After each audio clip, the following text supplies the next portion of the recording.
আমার রাষ্ট্রে কখনো পুলিশ ছিল না বলেই তার সাথে ওই যে ধাওয়া পাল্টা ধাওয়ার সম্পর্ক আছে। আমরা রাষ্ট্রকে তো রাষ্ট্র বানাইতে চাই নাই। বানাইতে চাইলে বাংলাদেশের লিটারেসি হার এখনো 30% 40% কেন? সরকার বলছে যে আমাদের শিক্ষার হার নাকি 70-80%। কিসের ভিত্তিতে?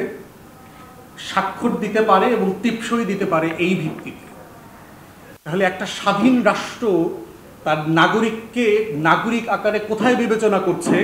ওই যে জমিদারি বন্দোবস্ত ছিল, যে দলিল জমা দিয়ে দাদন নিতে হইতো মহাজনের কাছ থেকে, কিসের ভিত্তিতে? একটা টিপসই রাখতো যে আমি টিপসই দিছি, তোমাকে দলিল দিলাম, তুমি আমাকে টাকা দিবা।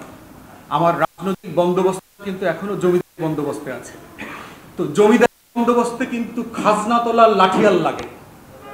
1861 সালের কথা আসছে, পুলিশ আইনে। আপনি পার্লামেন্টারি ডিবেট যদি তখন পড়েন, ব্রিটিশ পার্লামেন্টে প্রায় একই সময়টাতে 10-15 বছর ব্যবধানে লন্ডনেও আপনার ওখানকার লোকাল পুলিশ ফোর্স তৈরি করা হয়েছে, আইন করা হয়েছে। ডিবেট দেখবেন যে মুখ্য পার্থক্য আছে, যে একটা রাষ্ট্র তার নিজস্ব টেরিটরি, তার ওয়ার্কফোর্স, তার সিটিজেনদেরকে সেফগার্ড করবার জন্য যা করছে, সে কলোনিয়াল সাবজেক্টের জন্য একটা ফোর্স তৈরি করছে absolutely in a different structures for different reasons. কারণ তার ওখানে লাঠিয়াল দরকার খাজনা আদায় করবার জন্য। তো এই যে জমিদারি বন্দোবস্ত চলে আসছে, এই জমিদারি বন্দোবস্তের লাঠিয়ালকে আমি শুধু পোশাক পরিয়ে একটা আইনের ফ্রেম বানায় দিলেই সে ল এনফোর্সমেন্ট এজেন্সি হয় না, সে পুলিশ হয় না। আমার রাষ্ট্রে কখনো পুলিশ ছিল না বলেই তার সাথে ওই যে ধাওয়া পাল্টা ধাওয়ার সম্পর্ক আছে।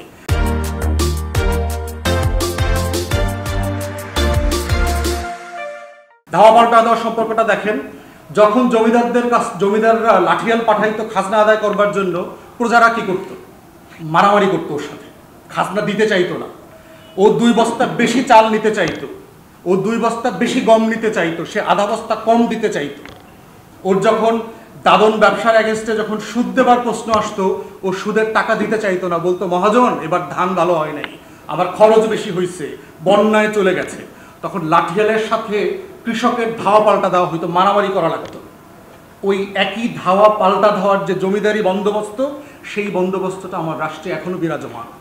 আমার রাষ্ট্রের রাজনৈতিক দল তার নেতাকর্মী কিন্তু প্রজা মনে করে, কর্মচারী মনে করে, চাকর বাকর মনে করে। কোনো ব্যক্তি তার নেতার সামনে সমালোচনা করে না, কথা বলে না, ক্রিটিক্যাল ওপিনিয়ন দেয় না। এবং আমি বিভিন্ন ফোরামে বলেছি যে আপনারা যে এত সংস্কার, এত লফটি রিফর্ম আইডিয়ালসের কথা বলছেন, why don't you talk about the internal reforms of your party?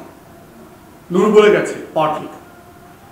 যেই রাজনৈতিক দল তার নিজের দলের ভিতরে গণতন্ত্র চর্চা করে না, তার নিজের দলকে সংস্কার করতে পারছে না, আমরা যারা কালেকটিভলি বলছি, আমরা কিভাবে রাষ্ট্র ক্ষমতায় গেলে দেশ বদলাই দিব, সংস্কার করব?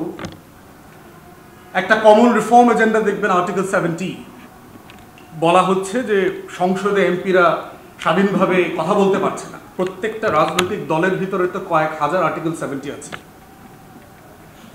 যেই দলগুলো তার নিজস্ব আর্টিকেল 70 জিঞ্জিরে বন্দী হয়ে আছে, সেই দলগুলো কিভাবে স্বাধীন সত্তায় বিকশিত হয়ে রাষ্ট্রকে সংস্কার করবে?